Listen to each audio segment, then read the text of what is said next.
A Nether pact. Auric, a solitary speck against the vast canvas of the overworld, pressed onward.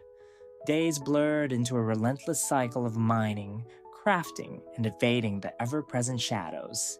His pickaxe, once sharp and gleaming, was now chipped, its enchantment fading like a forgotten dream. He sought the elusive, shimmering heart of a rarely found ore, a legend whispered among the few remaining wandering traders.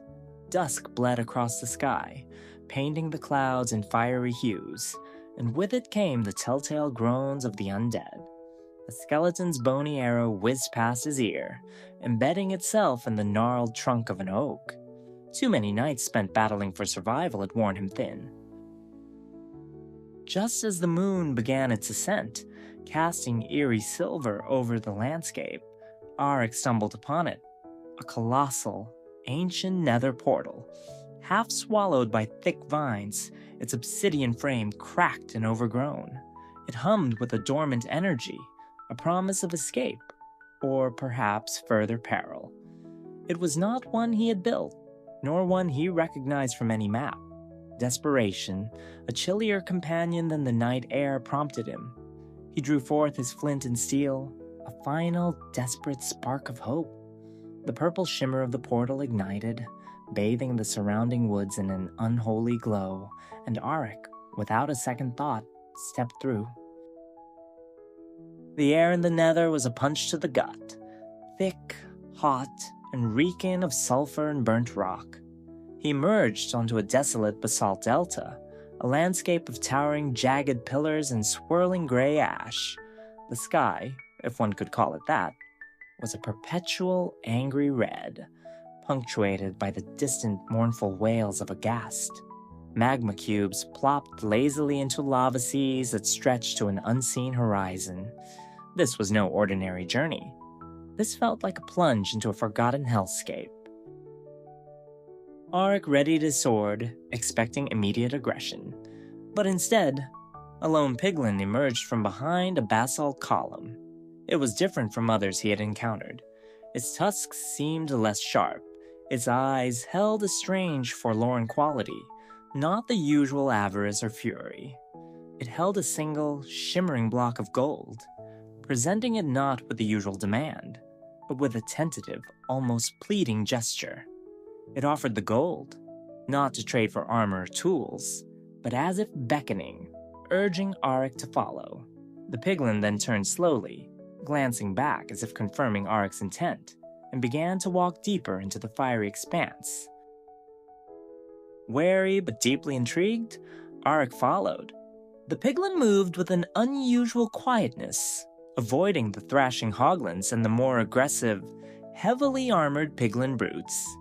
It led him through winding corridors of netherrack, past bubbling pools of lava, and even over a precarious natural bridge that spanned a chasm filled with a furious, churning magma flow.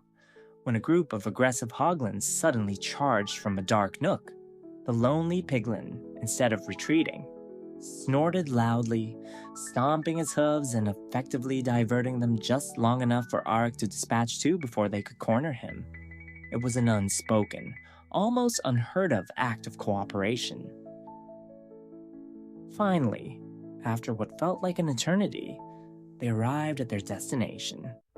It was not a fortress, nor a bastion. It was a secluded, desolate corner within a warped forest, where the glowing fungi seemed to weep. Here, nestled amongst withered crimson roots, stood a ruined portal frame. It was ancient, its obsidian blocks partially intact, but many were missing, and the remaining ones were cracked, as if struck by a colossal, invisible force.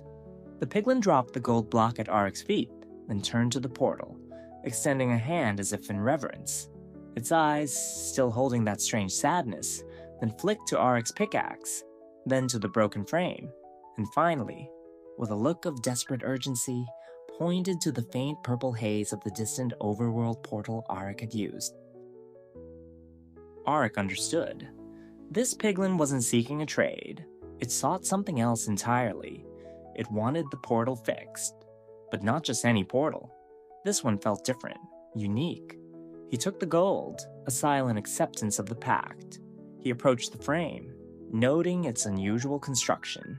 Some obsidian blocks, though cracked, pulsed with a faint, almost imperceptible green light, unlike any he'd seen. The piglin then began to gesture wildly, pointing to the broken parts of the frame, then to a specific spot on the ground where a rare, glowing crimson root grew. It pointed to the root, then back to the portal, then to Eric's hands, then, with an even more frantic urgency, gestured back to the distant overworld. It was clear. The portal needed a specific, unique component, something found only in the overworld, and perhaps even something that interacted with the Nether's unique energy. Auric understood the unspoken plea. He needed to return to the overworld, not to search for forgotten ore, but for a singular, unknown item. He nodded to the piglin, a silent promise, and turned back the way he came. The journey out was just as treacherous, filled with gas and aggressive piglins, but Auric's focus was sharp, propelled by a newfound purpose. He slipped through his original portal, the familiar green and blue of the overworld, a sudden balm to his burning eyes. His quest now was for the unknown. For days he traversed plains, climbed mountains, and delved into caverns. The piglin's gestures had hinted at something organic, something rooted. He thought of the glowing crimson root in the Nether, and wondered if it had an overworld counterpart. It was during a moonless night, deep within a mushroom field where the fungi pulsed with an ethereal blue light, that he found it. A single, luminescent mushroom, unlike any he had ever seen. It pulsed with the exact same faint green glow he had witnessed in the cracked obsidian. It wasn't just a mushroom. It was a fragment of the overworld's living energy, a counterpart to the Nether's own unique flora. He carefully harvested it, placing it in a secure pouch, and raced back to the portal, his heart thrumming with anticipation.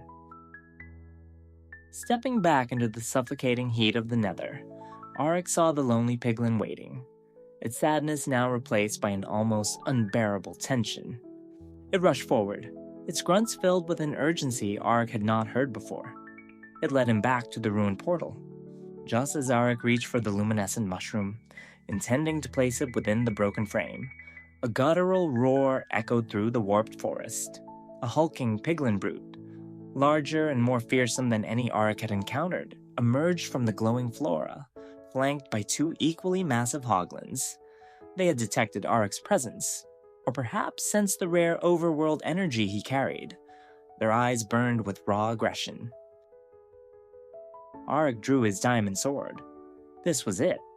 He braced for impact. To his astonishment, the lonely piglin didn't flee. Instead, it let out a surprisingly fierce snort, throwing itself between Auric and the charging brute. It didn't fight with finesse, but with raw, desperate abandon, distracting the brute and allowing Auric precious seconds. Auric plunged his sword into the first Hoglin, then spun, dodging a crushing blow from the brute. He fought with renewed vigor, the unspoken alliance with the piglin fueling his every move. The lonely piglin, though clearly outmatched, continued to harry the brute, nipping at its heels, until Auric, with a final, desperate lunge, landed a critical blow, felling the colossal beast.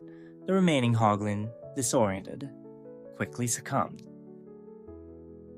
Panting, Auric turned to the lonely piglin, expecting to see it injured, but it was already at the portal frame, its attention fixated on the task. Auric, understanding the urgency, pulled out the luminescent mushroom. With precise movements, he used his pickaxe to carefully chip away the crumbling sections of the frame. Then, guided by the piglin's frantic grunts, inserted the glowing mushroom into a specific fissure in the cracked obsidian. The moment it settled into place, a surge of energy rippled through the frame. The green glow intensified, swirling with the purple of the portal until it became a vibrant, shimmering emerald. The portal hummed, not with the familiar low thrum of a nether portal, but with a high, clear resonance, like a chime echoing through an impossible space. The piglin looked at Arik, its eyes now wide with an emotion Arik couldn't quite place. Not sadness, not relief, but something akin to profound wonder. Then, to Arik's astonishment, it turned and stepped through the emerald shimmer. Without hesitation, Arik followed. The sensation was unlike any portal transition he had experienced. It wasn't the familiar disorienting blur. This was a gentle, almost ethereal drifting. He emerged into a realm of breathtaking beauty.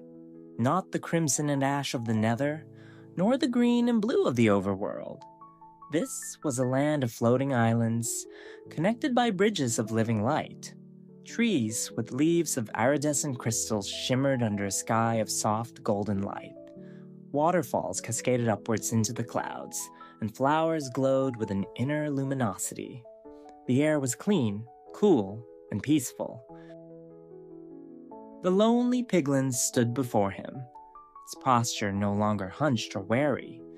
It seemed taller, its tusks less menacing. It turned, its eyes meeting Arik's, and a sense of profound gratitude radiated from it. Clearer than any spoken word, it gestured to the vast, peaceful landscape, then to itself, and finally, with a gentle nod, to Arik. It was home. This piglin hadn't wanted to escape the Nether for the Overworld. It had used the gold not as payment for labor, but as a plea for a specific, unique human skill. The ability to travel between dimensions, to understand the subtle energies, to create the catalyst needed to open a path to this place. The gold wasn't a currency. It was a symbol, a beacon of hope for a desperate soul trapped between worlds. As Arik watched, the piglin began to explore its new home, its steps light, its movements almost joyful. It paused, turning back one last time, and placed a small, shimmering emerald shard at Arik's feet, a final, unspoken gift, a piece of its new world, a testament to their unlikely pact. Arik picked it up, feeling its cool, smooth surface. He looked back at the glowing emerald portal, still shimmering, connecting this tranquil realm to the Nether, and through it, to the Overworld. His quest for a rare ore now seemed trivial. He had found something far more precious, an impossible friendship, and a glimpse into a world few, if any, could ever imagine existed. He knew he could return, but for now, he would stand in this beautiful, impossible place. The Emerald Shard a reminder that even in the darkest, most desolate corners of existence, there could be a yearning for peace, and that sometimes, the greatest treasures were not found in a mine, but forged in an unlikely alliance.